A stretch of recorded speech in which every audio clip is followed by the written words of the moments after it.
I'm Carson King. I'm an accidental fundraiser. My story started back on September 13th of 2019. My friends and I found out ESPN's college game day was going to be in Ames, and as an Iowa State fan, we never thought we'd see game day in Ames for any reason other than basketball. So we were really excited. We all wanted to go. Um, uh, the night before, all my friends bailed on making signs, and I was like, you know what, it might be kind of funny. It might be a little bit worth it to make a sign. So I thought, what might be kind of interesting, might get a laugh from a couple people, is if I asked for my Bush Light supply to be replenished and put my Venmo on there. The absolute best case scenario that could come from this is someone behind me sees it and sends me 20 bucks, and we're set for the night. And then, the worst case scenario is I irritate some people because I have a sign. um, so we went to college game day. At 3 a.m. we got there to by the main stage. It was just packed. There were thousands and thousands of people there. We couldn't get anywhere near the main stage, so we looked into the corner and we saw this little circle secondary stage. We ran over there and stood by it because there's a place to lean on. We thought, oh, maybe we'll get to see David or Maria do an interview in person here. That'd be really fun. So we stood there, and then pretty soon, within like an hour, hour and a half, the entire crowd was just packed in the entire place. Like, it was shoulder to shoulder. We were still right up by that stage. Then the game day started, and they had projectors and everything. You could see like the show that was going on. They had everything up there, over loudspeakers. It was a really cool experience, and it was really neat seeing people from all over the state come together, because this was a big deal. I mean, the Iowa State game is really important to us. For 364 days a week or days a year, you're best friends. And then that one day a year, you just can't stand your best friends because they're a Hawk fan or they're a Cyclone fan. So game day started, and then pretty soon here comes an entire video crew coming towards us with their security team. And we're like, oh, well, that's interesting. I wonder who's coming. And then we look up, and it's the entire game day crew. They were all coming to that little stage that we were standing by. They all got up there, and Kirk Herbstreit was right in front of us. He reached around and gave us all high fives and everything. He was in this bright red blazer, Iowa State colors. I really liked it. Gave us all high fives, and they started. So I held up my stupid little sign in my terrible third grade handwriting, and it got on TV for a few seconds. They left and everything. My friend Tyler looks at me. He goes, "Hey, who keeps blowing up your phone? Your texts are really going nuts." I looked down, and it wasn't text messages. It was my Venmo account. And within about 15 minutes to a half hour, I had over $400 in my Venmo account from people all across the country that saw that on game day. So we we decided that this was going to be a really good night out on Welch with us. So everyone around the stage knew what was going on. They were all really excited about it. Then a couple minutes later, we hit $600. And at that point, I was like, there's a little bit better than my friend and I's night out on the town. So I decided at that point, $600, that's enough to, rent a hotel room for a family or get some gas cards to people who need it, just things like that. I wanted to donate to charity, but we weren't exactly sure how that was going to look. So after game day got over, I went back to my tailgate and I called my parents, my brother, my sister. We kind of talked about what was going on, what I wanted to do, and we discussed sending the donations to the University of Iowa Stead Family Children's Hospital. Because being an Iowa State fan, I thought that would be a really sweet tie as, just the community aspect of what college football and game day brings to everything. So we decided we were going to send it to the Stead Family Children's Hospital. At that point, we were at about $1,600, which was just unreal. I couldn't believe we had that much. And we shared it on social media, shared it on, Facebook, Twitter, Instagram, all that fun stuff. We kind of decided that we wanted to pick that because, the Stead Family Children's Hospital helps not only just, the University of Iowa, but it helps the people all over the state and the Midwest and even the country.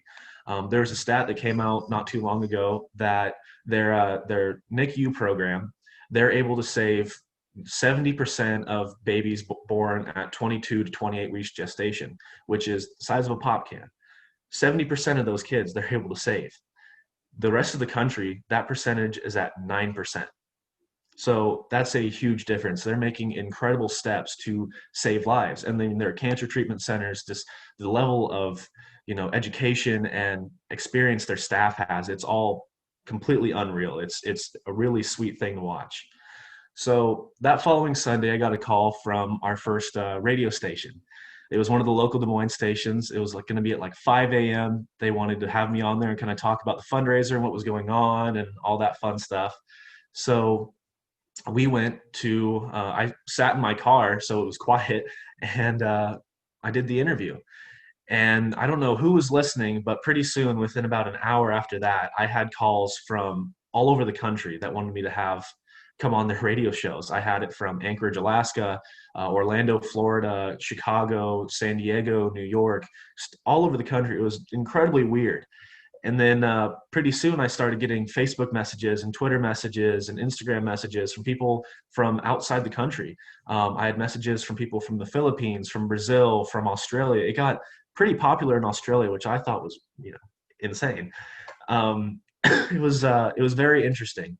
Then I started getting on a couple TV interviews with local TV stations, things like that, talk about what was going on. It was really fun. Then I got a call, I think it was that Thursday, from Good Morning America. And they said, hey, how would you like to come out to Good Morning America and get an interview from Michael Strahan? And I thought, absolutely, this sounds incredible. So they said, okay, your flight leaves in 4 hours. I was like, oh, well, I guess I'm going to call him to work. So like any reasonable 24-year-old, I brought my parents with me because they'd never been to New York before. So I wanted to give them the experience of, the Big Apple. So we all flew out to New York. We got there, and on our way, we stopped. Our layover was in Detroit. And in Detroit, we started getting phone calls from Fox and Friends, ABC, NBC, CNN, all these different news stations that wanted to bring me on their show and talk about the fundraiser. So I guess it was going to be a little bit more than just going on my first talk show. We got to talking with all these different organizations and different groups in New York, and it was really cool to kind of learn about what they do. Then we went to Good Morning America, and we had to get there super early. It was like 4 a.m., 5 a.m., and I was horrified. I didn't realize how many people were in the Good Morning America studios. There's like 200 people that get to be in that studio, and it's beyond me. I mean, I'd never spoken live in front of people before. This was going to be my first television appearance, and it was on Good Morning America, which would have millions and millions of people watching live. And I was horrified. I was backstage shaking. I thought, I'm going to drop an F-bomb or something. This is going to be bad. And Michael Strahan walks by, and he sees me, and he goes, Carson King. And I just giggled. I didn't know what else to do. I was like, Michael Strahan just said my name. That's insane. He just told me, it's going to be fine. It's just you and me talking. Don't even worry about the cameras. We're just going to talk about your fundraiser. And we did. We went out there and we just talked about the fundraiser, and everything was, really fun. And there was even at one point, Mr. Strahan pronounced the Stead Family Children's Hospital name wrong. He said Steed Hospital. And I knew I needed to correct him somehow, but I didn't want to just oh, it's actually Stead. I didn't know the etiquette or anything. So just the next time it was my turn to speak, I said, the Stead Family Children's Hospital is really, really powerful, all this stuff. And, that was pretty cool. And at the very end of it, they had a video recorded of some of the kids and families that were getting treatment at the hospital that they sent over. And I almost started crying on national television, which was not cool. But it was a really fun time. We got to go to all these different radio stations and TV stations in New York. It was an unreal experience. I mean, I never thought anything like this would ever happen. I thought the best case scenario that would come from this entire fundraiser would be, we get a couple $1,000s to help the hospital. And at this point, we were at over $300,000 total. Bush and Venmo both pledged to match whatever the total donation on my Venmo account was. So it was growing really quickly. People haven't had an incentive to, if they donate $5, it comes out to $15 is what they're actually donating. It's, that incentive plus the good cause and just the grassroots feel of it and how, natural and just organic everything was. People really resonated with it. So we got back to Iowa, and it was, really cool experience. I got to share it with, a bunch of different news stations and a bunch of my friends and family. And, it's just something that I'll always remember. And then a little while later, I think it was that Monday, I got a call or a message from a reporter with the Des Moines Register. And he said, hey, we found some tweets on your Twitter account from about 8 years ago. they're quoting Tosh.0, like they're kind of insensitive jokes. What do you think? And I was like, oh, well, I couldn't find them. I had no idea. I completely forgot about them. I was like, yeah, those are a bad attempt at humor. I said it was just kind of that edgy humor thing that was, really big in like 2012, 2011. It wasn't, I didn't realize that it was, all that offensive at the time. And it was offensive. So, I didn't really think much of it. Then a few hours later, I got a call from the Anheuser-Busch people, and they wanted to just talk with us about the fundraiser. And I was like, okay. And they said, we're aware of these tweets. They don't really align with our brand values. We don't want to support you anymore. We're still going to match our donations to the hospital, but that's it. We're done. And I was beside myself. I thought, you're kidding me. Tweets from when I was 16, 15 years old had just derailed an entire fundraiser to help kids with cancer. I couldn't believe it. I thought, these were one or two tweets that were just stupid jokes at the time. And this is going to impact kids that are fighting for their lives in a hospital. I was beside myself. I left work. I broke down. I decided the best course of action would be just to own up and, take the adult route and own up to, yeah, I was stupid when I was a kid. So I got a hold of some of the media people and had to meet me for a press release. And I talked about what was going on. I talked about where the fundraiser was at. I talked about all this, the attention it was getting. And I talked about the tweets. I said, when I was a sophomore, freshman in high school, I quoted Tosh.0, and the jokes were offensive, and I take full responsibility for them. I should have known better. You're always told to watch what you put on social media. And when you're younger, you just kind of blow it off. You don't really take in consideration the long-term effect of what social media has on your life. That sparked this whole new aspect to the fundraiser and to the story that was just very strange. Instead of, I was fully expecting to get, canceled and get, all these people would just stop donating. The fundraiser was over right there and all this stuff. Well, that didn't happen. People kind of realized, people grow and change and become adults. That's part of the process. Is they make stupid mistakes, they learn from them, and they move forward and become great people. And so they got behind it, and pretty soon we hit 2 million. And then by the very end of the fundraiser, we hit $3 million. It kind of opened up, the whole tweet thing kind of opened up a way to self-reflect on themselves about, their own social media usage and their own pasts and their own presence and their own future. And there was some strange twists that happened in there with the reporter himself that was really kind and showed me how to even find the tweets, because you can't scroll back 8 years on Twitter. You have to do advanced searches to find those. He showed me how to find them and, delete them and all this stuff. And unfortunately, people found tweets of his that were pretty unsavory. And he ended up losing his job over it.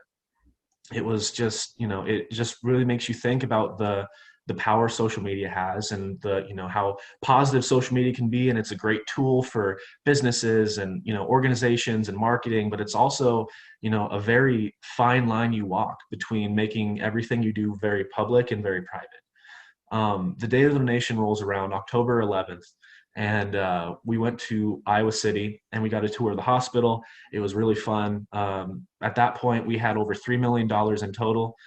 So in 2.5 weeks, this grassroots fundraiser sparked with just the generosity of Iowans in general and people all over the country that see good causes and want to help. It all turned into a $3 million fundraiser to help kids that were fighting for their lives, whether that be in the NICU, whether that be in the cancer units, just different things going on. We got to actually sit down and talk with the hospital staff about where the donations wanted to go. So I told them I didn't want anything to be used on admin fees, nothing for building maintenance, anything like that. I didn't want anything named after me. I wanted it to directly impact the kids and the families. So we talked about their neonatal transport unit, which is basically a NICU in an ambulance. They have a team that's on staff 24/7, and they go to all over the state and even the Midwest, and they get these kids that are born premature, and they give them immediately the highest level of care and transport them back to the University of Iowa hospitals to take care of them and make sure they survive. I wanted it to go towards continuing education for doctors and nurses, because when you walk around and you talk to the staff and you talk to the families and, the kids, like the kids obviously know something's wrong. They know something isn't right with them. And they're so positive, and the staff and what they do with these kids, it's really important, the connections they make. So I wanted to make sure those doctors and nurses and all the staff members had as much training as they could possibly have. I wanted to really make sure that they could support all the families going forward. There's this another cool program called the Child Life Specialists. What they do is they take the kids and they do baking or crafts, or just make them feel like normal kids again. And that also is incredible for the kids, because that just helps them feeling normal again. But it also helps the families, because mom and dad can go take a nap, they can go take a shower, they can go on a walk, they can just kind of decompress for a little bit, which the hospital does this incredible job of making sure that not only the kids are treated at the best possible care facilities they can be, but the families are taken care of as well. It's a really beautiful thing to see. So what I learned from this whole fundraiser was, the first one obviously is social media has an incredible impact. It's changed so much, even in the last 5-10 years. When I was, a freshman or sophomore in high school, there was just about 26 of us that had Twitter, and we would really just, talk to each other. It was just basically an open group chat is what we used it for. There were some like comedians that would post on there, post their jokes, and TV shows would post clips, and we just share everything back and forth with each other. And now social media is, it's used for marketing, it's used for recruitment, it's used for brand awareness, it's used for all kinds of things. And, businesses and schools and everything, they go through your social media and they make sure you're a right fit. You're going to match up with their current employees. You're a good fit for their organizations. You're not out doing stupid stuff on your weekends. And it's permanent, and they can go back and basically your entire social media history, they can find it. And a lot of kids don't really grasp that. This whole fundraising thing and this whole journey has kind of led me into a social speaking type thing, where I can go around to schools and like high schools, middle schools, and businesses, and I can talk about my experiences, what I've learned. I talk about the social media aspect of that. And one thing I bring up is Snapchat, which, if you guys don't know Snapchat, it's like a picture messaging app that it goes way after 10 seconds, and it can be a really dangerous thing for kids. So I talk about how people with the right programs and equipment, they can find all those snaps and they can bring them back. They don't just disappear forever. And I mean, obviously the entire room just goes, they have no idea. So it's really dangerous just how unaware a lot of these kids are, how powerful social media can be. It taught me that small acts of kindness can really go an incredibly long way.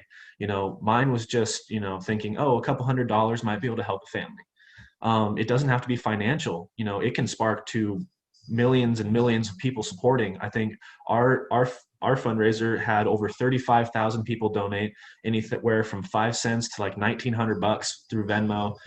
There were businesses that jumped on board, and individual groups that were doing this, and all supporting the hospital.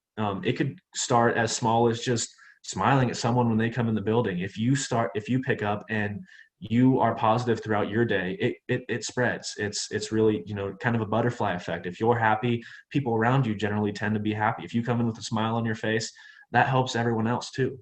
You never know what kind of battles people are facing in their everyday lives. And if we can just be nice to each other and figure that out, that, if I'm nice to you, everything just comes out a little better, because that person's going to be a little bit nicer to the next person that they encounter. And, it's just a snowball. It taught me about community, and people really have a strong sense of, commitment and passion to their communities. This wouldn't have been possible without communities from all over the state, Midwest, the country, and the world coming together to support sick kids. I mean, that's an incredible cause, granted, but people just see something genuine and something good, and they want to help it. They want to move it along. They want to contribute. And a lot of times, sometimes the people that have the most giving hearts, they really don't have the financial means to do so when it comes to fundraising. They have a couple bucks that they're willing to throw at a good cause. They'll drop it in the kettle for the Salvation Army. They'll donate some food to the food pantries, but they really don't have the means to do it. So it kind of just really opened my eyes to the power of community, and just how good people can be, and how supportive and passionate people can be about a cause and helping people. Um, it also led me to start thinking about, ways that this can continue to move forward and progress as time goes on. So the day of the donation, I got asked, what's next for Carson? I had no idea. I was just going to plan on going back to work and, living my everyday life. And this was a cool thing I can tell my grandkids about someday. And then I kind of got to thinking, I like doing this. I like the organizing part. I like the, going around and kind of speaking on, bringing awareness to the different causes that we support. And I decided I kind of wanted to see if I can't turn this into my own charity. So I started making just phone calls. My whole story kind of revolves around stumbling into random ways to make things work. And I stumbled into the right phone numbers and made the right connections to get a 501c3 charity started, get the paperwork filed, get all the tax stuff filed. And on Super Bowl Sunday of this year, tie in with the football aspect of this whole thing, we started the Carson King Foundation. And we wanted to support kids and families all over the state that were suffering and needed support. We wanted to bring awareness to different organizations and work with different organizations like the Ronald McDonald House, the Cystic Fibrosis Foundation, MS Moments for multiple sclerosis, just kind of highlight what they do. Because the Ronald McDonald House, like people, they understand, oh, I send my pop taps to them. Well, yeah, that's part of it. But they literally give families who are having kids fighting for their lives in hospitals, they give them a place to stay for free. They give them free hot meals. They give them a shower. They don't have to worry about the stresses of home. They don't have to worry about the commute. They can be right down the road. In Des Moines, the Ronald McDonald House opened up at Mercy Hospital. And I think it's on the 4th floor, and the NICU's like on the 5th floor. They're right there by their kids. I mean, within minutes, they can be at their kid's bedside. And that stress just getting lifted off their shoulders is incredible. I'm not a parent. I hope to be one day, but I am a very proud uncle, and I have one nephew right now and one on the way. And I couldn't imagine the emotional, stresses and just the how hard it would be to be strong the entire time when you're watching, your kid or your nephew or niece, fight for their lives. So just having those extra worries taken off your shoulder, it's, I'm sure it just helps a ton, because you're not only being strong, for yourself, but for your kid or your niece or your nephew. They look to you for the strength, and it's, it's really touching. But we wanted to start, bringing awareness to what these places do and all the cool stuff. And there's tons of organizations out there in the state of Iowa that do incredible things. And there's a lot of really cool stories, like the Iowa Give Crew out in Cedar Rapids. They started because of a joke Craigslist post, giving away turkey on Thanksgiving. And it turned into this incredible thing. And they've been doing all kinds of work with the derecho and bringing people together and channeling funds and getting support where it's needed. There's all kinds of incredible groups out there that just need the exposure. So I thought, why not use what we gained to help and spread that? So we started the Carson King Foundation. We work with any organizations that need help. We just kind of sit down and we talk about it. I'll be working with the Iowa Able Foundation, which helps, for funds for disabled people in the state of Iowa to help build ramps, help, accommodate their houses, help with all these different things. I actually recently got on the board with the Puppy Jake Foundation, which raises and trains service animals for veterans returning home, fighting their own battles, with professionally trained service animals free of charge, which is really cool deal.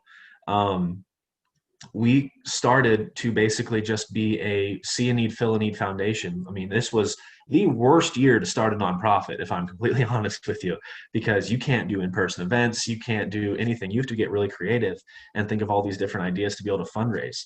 So what we did was, our first fundraiser was right when the pandemic first started and lockdown first happened.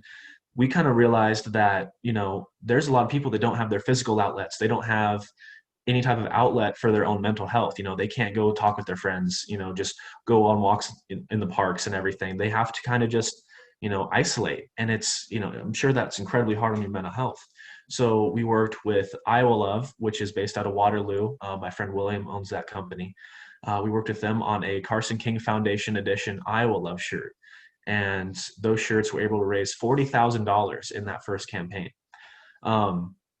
which was, I thought, incredible. I mean, I didn't think we'd get $40,000 on the year, and our first fundraiser beats that. That was so cool. So we divided that up into 4 different organizations across the state that were doing things to support their, support their communities, and, we're adapting and changing and, finding ways to give help.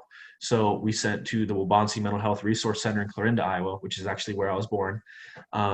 Then NAMI and Please Pass the Love, based out of Des Moines, and the Black Hawk Grundy Mental Health Center in Black Hawk Grundy County. They all do incredible work, and they're so passionate about what they do, and we just wanted to make sure that they were supported and knew that people were there for them. The next thing rolled around, we planned all these different fundraisers and different ways to do things that had to get canceled. And then the ratio happened, and we saw millions of dollars in damage, and entire lives and communities just uprooted and put on, twisted and mangled, and all the damage. And we wanted to find a way to help. For my full-time job now, this is, COVID affected me too. I took a job as a director of outreach and advancement for a children's charity based out of Waukee. And my main function there was fundraising and event planning. And you can't really do that when COVID started. So I took a layoff from that and started doing construction. And we were out in Cedar Rapids, just, getting bids to roofs and helping out with damage, and, taking trees off of roofs because people couldn't do it themselves. And we saw this sense of community and just how strong people can be, and everyone coming together to help each other. It didn't matter, if you had work or, people were finding ways to help each other. And it made you really proud. It was, it's this term kind of got coined of Iowa Strong. And, that's a very real thing. It's people see a need and they come together to help. It's a very community feel living in the state. We don't have the biggest cities in the world or in the country or in the Midwest by any means. And most of the time, like Des Moines is considered, oh yeah, that's a town compared to New York.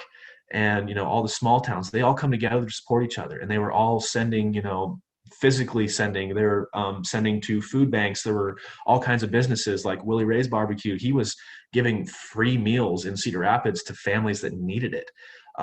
Just all kinds of these great people coming together to help. So we wanted to jump on that as well. We wanted to help out some way. So we sold Iowa Strong shirts through Iowa Love, which I think it ended up being over $60,000 in 72 hours to send. And we talked with United Way, who had dedicated storm relief funds, so nothing would be tagged for administration fees or anything like that, which again, it's really important for our end. So we sent to the I think it was Washington and Johnston County United Way, and they distributed to their communities. Then we sent to the Jasper County United Way because Newton got hit pretty hard, and the Community Foundation of Marshall County, because Marshalltown was still trying to recover from a tornado that came through 2 years ago and tore buildings down, took the top of their Capitol off. It was just, it was really devastating for them. So we wanted to support these guys. And then we're still continuing to raise funds. We found a whole bunch of different ways to, do fundraising. Like we're working on a Midwest Legend beer again. So last year during the hospital fundraiser, my friend Glenn Cole, that was at Geneseo Brewing in Illinois, he did an Iowa Legend beer and sent all the proceeds from that to the hospital. We want to do the same thing this year. So we brewed Midwest Legend, and it's available to any brewery anywhere. It's all open source. They can grab anything they want.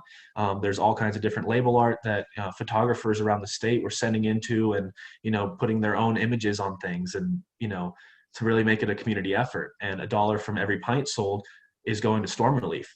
It's really cool to find these different ways. And there's so many cool things, like the virtual 5Ks are getting really important now, and just seeing organizations and foundations and nonprofits and things, seeing them work together to come up with these new ways, these new virtual ways to support each other. It's really cool. So that kind of just wraps up my spiel. So if you guys have any questions or anything, just shoot it in the chat to Zach, and then we'll get some questions going. Well, thank you, Carson.